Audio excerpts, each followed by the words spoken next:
Hello. I walked into the studio and the smell of these soaps just hit me and it was amazing. Whoever said that I was using my straw upside down, thank you, because that was silly of me. It's now right side up. It's my first cup like this. And I didn't understand the hype about these guys until I started using one, and now I use it every day. Anyways, today's video is gonna be a soap cutting video. The whole thing is just gonna be me cutting 3 loaves of soap. So if that is what you want to watch, then you're in the right place, because I'm also going to be chatting throughout the soap cutting. For those who watched yesterday's video, thank you. But for those that are brand new to my channel, let me remind you about the soaps that I made the other day. This gorgeous blue and aquamarine colored soap. This is High Tide, and out of the 3 of them, this is the one that I smell the most. The scent is kind of strong in a good way. So if you like strongly scented ocean soaps, then this one's gonna be a good one for you. But if you're more into the mellow or grounding earth scents for soaps, then our patchouli lime is a good fit. This is our Earth Song soap. And the reason why I have a patchouli soap in the first place is because my father-in-law loves patchouli. And I was drawn to patchouli basically because of him. And this soap is actually an amalgamation of a few of the soaps that I had in the old version of my company. I had a orange patchouli, and I had, what was the other one called? I'm already forgetting stuff. It was called a lemon shandy, and that soap had lemongrass in it. It had some sweetness to it. So this is kind of those 2 soaps in one. And this guy, first let's talk about this shimmer on top. Okay, this is not your ordinary mica. This is like a iridescent glimmer mica. It's called Blue Enigma, and it's from Nurture Soap. And it looks white in the bottle, but once it's on stuff, it looks blue. So whatever you decide to put it on has this gorgeous blue shimmer to it. So this soap is 50-50 peppermint marshmallow and autumn harvest, which has some fruit notes in it, has a patchouli and sandal note in it. So this is kind of a weird pairing, but I wanted to try it out, and it soaped really well. So let me stop talking about these soaps and actually cut them, because I'm really curious about how they look on the inside. You would think that a 6-foot table is plenty of space, but sometimes I feel like it's not enough space. Sometimes I wish I had another foot that way and foot that way. I love these molds, but I wish I had some handles here. I know that July is making some molds now with a handle. That is an awesome upgrade if you're able to get your hands on one of her molds. You're gonna fall in love with them just like I did. She's amazing. I know I said I was going to try to make soap in a slab mold, and that's obviously not what I've done here, but I'm going to do it this week. I'm promising myself. Not today, maybe tomorrow. I don't know, it's just so hard. Look how much soap I spilled on the inside of that. So how's everyone doing? How has your December been going? I'm a little over halfway done with Vlogmas, and it's been so fun. I can't imagine what it'll be like once I stop doing this. This is my 3rd Vlogmas, guys. I've done 3 Vlogmases now in 3 different settings, 3 different houses. That's how quickly things can change in my life. I'm really hoping next year's Vlogmas is gonna be in the studio. And if it isn't, then something has gone horribly awry, because that is what I truly plan on. Got a question the other day about selling stuff that I don't have stock of. That's kind of a risky business model, but the reason why I do that is so that when people come to my website, they have something to purchase and it's not, you know, all completely sold out. And I can whip up those items relatively quick.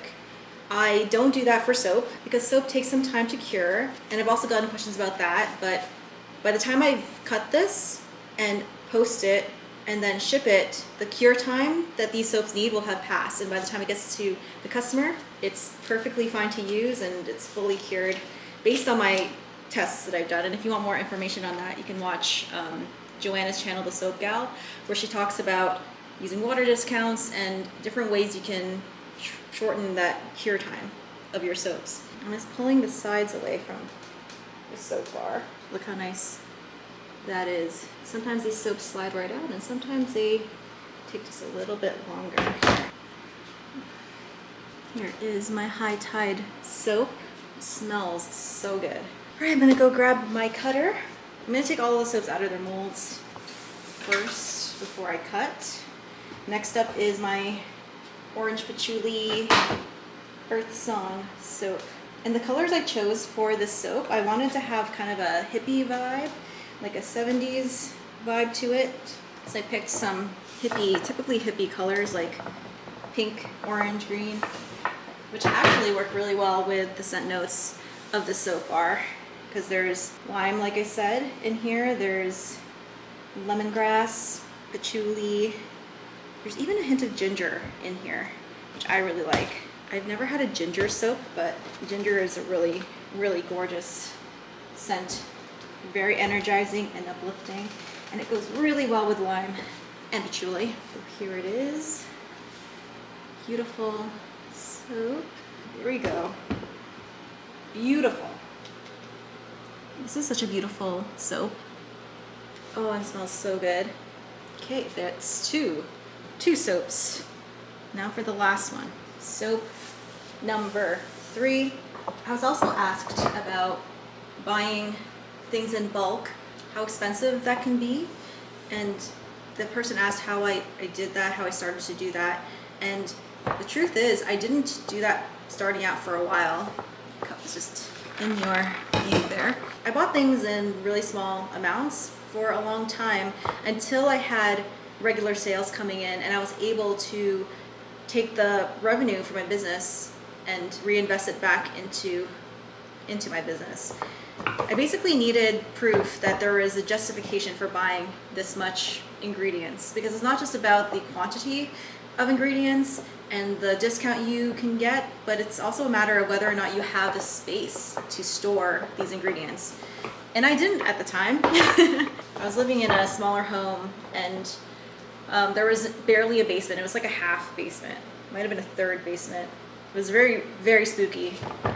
And the way I started to get more customers was through in-person sales. We got into a farmer's market, and that was awesome, because even though we didn't make very much in our first couple farmers markets, I got to see in real time how people reacted to my soap scents. So the more soaps of a certain scent that got sold, the more I was deciding to keep that soap in my line and start building out a core line, because I had some proof there. Like, I could actually see people going for it. So for some reason, the last 2 soaps are coming out way easier than the High Tide soap. These are feeling really solid. And I wonder why. That's weird. That blue Enigma mica, look at that. Wow. Oh, and it smells so good. Oh, it smells so good. We've got our 3 soaps, and now we're gonna start cutting. Look how cool these soap loaves look, standing straight up. It's like soap towers. So we're gonna start off with the festive soap, which I'm calling Frosty or Frosted Orchard. I'm really curious about the insides of this. This had a red, pink, and green swirl to it.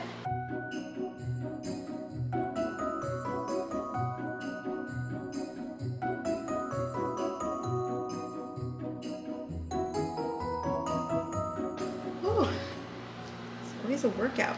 Okay. Oh my god. Oh my gosh. Look at how, oh my gosh. Okay. I literally gasped. It's such a cliche thing to say, but I literally gasped, guys. Look at that. So this is using fragrance oils that have a little bit of vanilla in it. So this white might discolor a little bit, but it's not, the vanilla content isn't super, super high, but it will discolor it just a little bit. This came out so good. I can't even believe that. I was going for peppermint candy / Christmas vibes, and I think that these definitely give those vibes. I definitely like the combo of red, pink, and the 2 different tones of green together. I don't think I've seen that color combo very often. It's not very common. Oh, look how pretty this one. This one has a bit of a tail to it.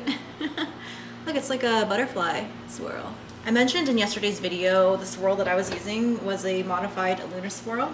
I think my version of that should be called the chaos swirl because I literally don't know exactly what I did. I just poured my colors into the same containers, and this is the result that I get. Oh, I also swirled a bunch, but I'm kind of in panic mode usually when it comes to when I'm soaping.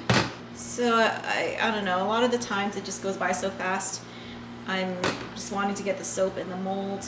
So it's hard to remember exactly what I did. Next up, Earth Song. Don't ask me why I called it Earth Song. This is me trying to stay on brand. Trying to keep things nature and forest inspired, which is a challenge, let me tell you, for some of my scents.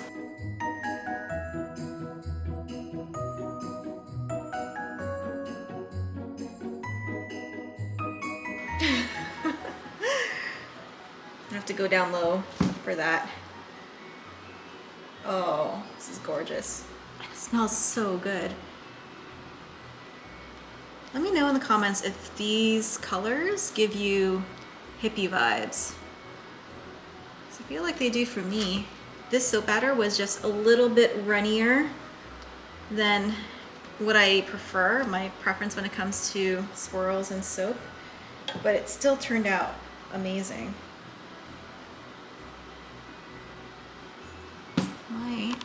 Just a little bit brighter here. See, that's too bright. What the heck?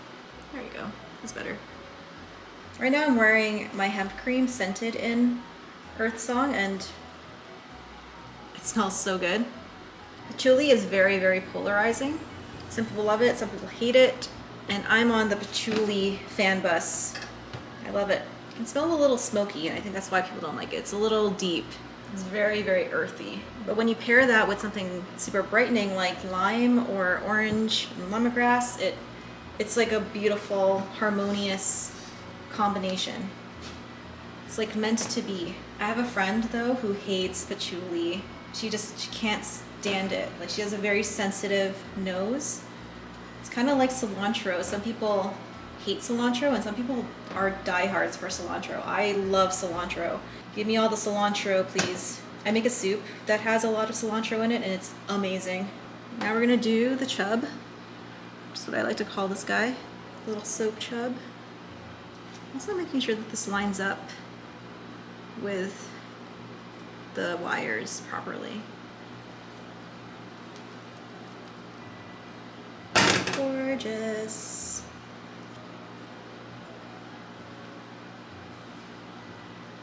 Pretty.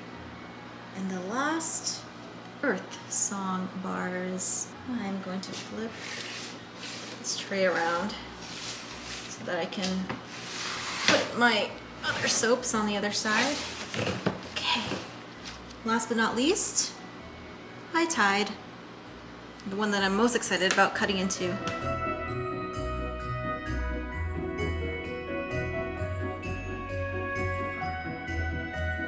Down low again. I need the leverage. This looks like it didn't gel all the way to the edge. And usually these spots, they continue to expand and then disappear after they've cured a while, but yeah, that's what that is. The colors look really plain for this soap. I thought they would be a little bit more vibrant, but if the soap didn't gel fully, then I can see why it wouldn't. Yeah, this is a very muted soap. You can see where it did gel. It's a little bit more vibrant, but I think out of the three, this is my biggest disappointment because I thought it'd look... Yeah, so this cut was a lot more boring than I thought it was going to be. Sorry, guys. I thought it was going to be quite fantastical. Instead, it's very muted and not as flashy. It's the last of the bunch. I love the smell. I think we have to work on the colors a little bit. Pick different micas or more mica, because this subtle look isn't doing it for me. I need it to be a little bit more dramatic than that. It smells great though.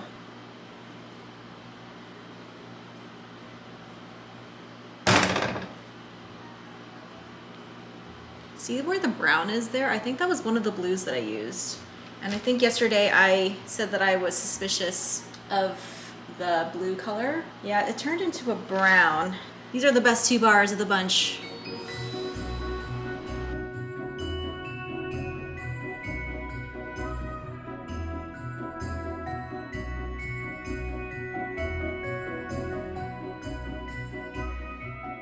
So I think the star of the 3 is definitely this festive Christmas soap that turned out really, really beautiful with bright, vibrant mica colors and not partial gel phase. Second is Earth Song. Really loving all the colors together. This is so pretty. Such a groovy hippie bar. Oh, it smells so good. And in last place, sadly, is my partially gelled, very disappointingly colored High Tide. I'm glad that the fragrance oil worked out and it smells really, really good, but I have to work on the design, and hopefully the next iteration of High Tide will be more vibrant with, you know, not partial gel phase. And the thing is, I don't know why this soap had only partial gel, whereas the other ones gelled fully. I think I soaped it first. It was the first soap that I soaped with, so the oils and the lye were technically at the hottest, still below 100 degrees Fahrenheit. It should have been hot enough to fully gel, so I'm not sure what happened there. And it has all the same additives as the other soaps. The only difference is the fragrance oil. And I know that fragrance oil can affect whether or not a soap seizes faster more than others, but I didn't know that it could also affect the final outcome, like how hot, or no, I guess when a soap accelerates, it gets hotter. But still, this is a mystery. Let me know in the comments what your theories are about why this particular soap only gelled partially, but my other ones are perfect. Like, see, all the way to the edge. Why? And also, I didn't say this to you guys, when I was unmolding High Tide, it felt a little softer than the other soaps. So, I don't know. It's a mystery. But this is where I'm actually gonna end the video today. It's gonna be a short soap cutting video. I hope you guys enjoyed it. I hope you enjoyed the chit chat. And please let me know any comments or questions down below. And I respond within the first 24 hours. And then after that, I don't look at the comments usually again. So if you want the recipe for the soap, you can find that on my Patreon, which is linked down below. I will have these soaps on the site a week from now, a little less than a week from now, in December 18th. So mark your calendars for that. And my soaps have been selling out really fast.